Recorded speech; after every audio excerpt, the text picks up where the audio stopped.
Halo teman-teman, pagi ini kita memeriksa bibit sawit kita ya. Kita memeriksa bibit sawit kita yang pernah kita afkir dulu. Dulu kita lihat ada yang kerdil, ada yang berdaun ilalang teman-teman. Tapi yang berdaun memutar memang tidak ada. Jadi bibit itu sengaja kita pisah.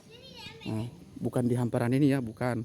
Kalau yang di hamparan ini semuanya yang sudah kita sortir, kita anu di sini, kita letakkan di sini.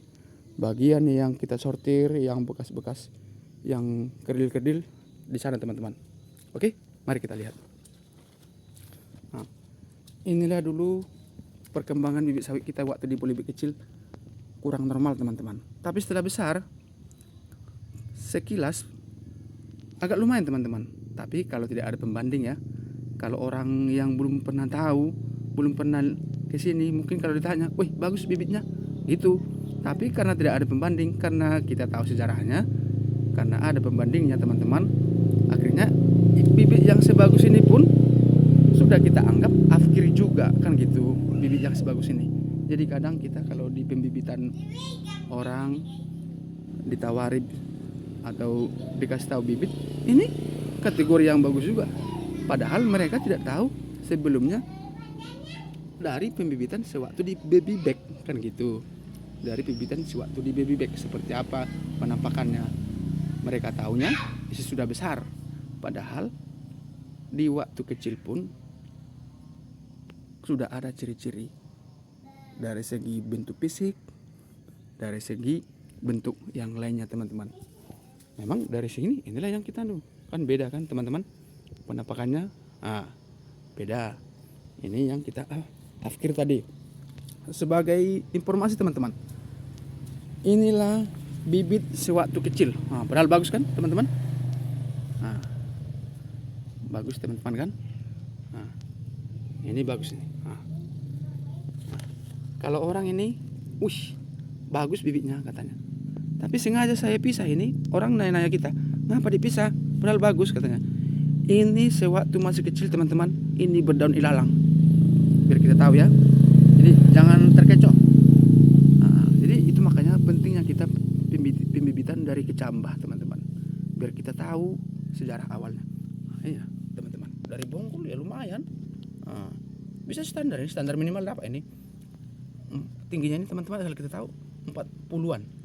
Padahal standarnya 40 tadi. Bongkolnya lumayan. Tapi teman-teman, ini sewaktu kecil, ini masih saya ingat. Saya pisah ini. Inilah berdaun ilalang. Takutnya nanti setelah punya jari-jari, ya dia jari-jarinya kecil-kecil berjarak-jarak. Itulah resiko yang berdaun ilalang waktu kecil.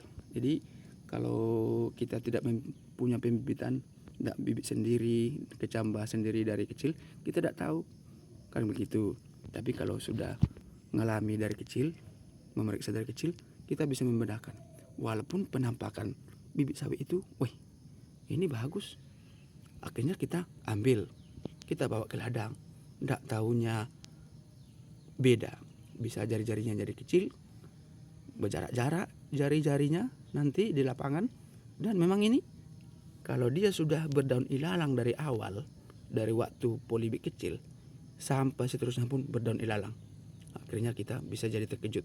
Jadi sebagai informasi, kita hanya mengedukasi teman-teman, jangan terkecoh dengan penampakan bibit kalau memang itu bukan bibit kita sendiri. Ya teman-teman ya, maunya kita harus kecambah sendiri supaya kita tidak merasa terkecoh.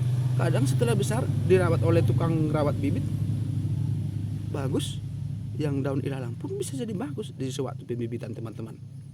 Tapi karena sejarah bibit itu awalnya daun ilalang, ya setelah nanti di lapangan ada pengaruh. Inilah dari segi bibit ini berdaun ilalang lah nih teman-teman. Oke, itulah informasi untuk teman-teman sekalian. Terima kasih. Jangan lupa like, komen, dan subscribe.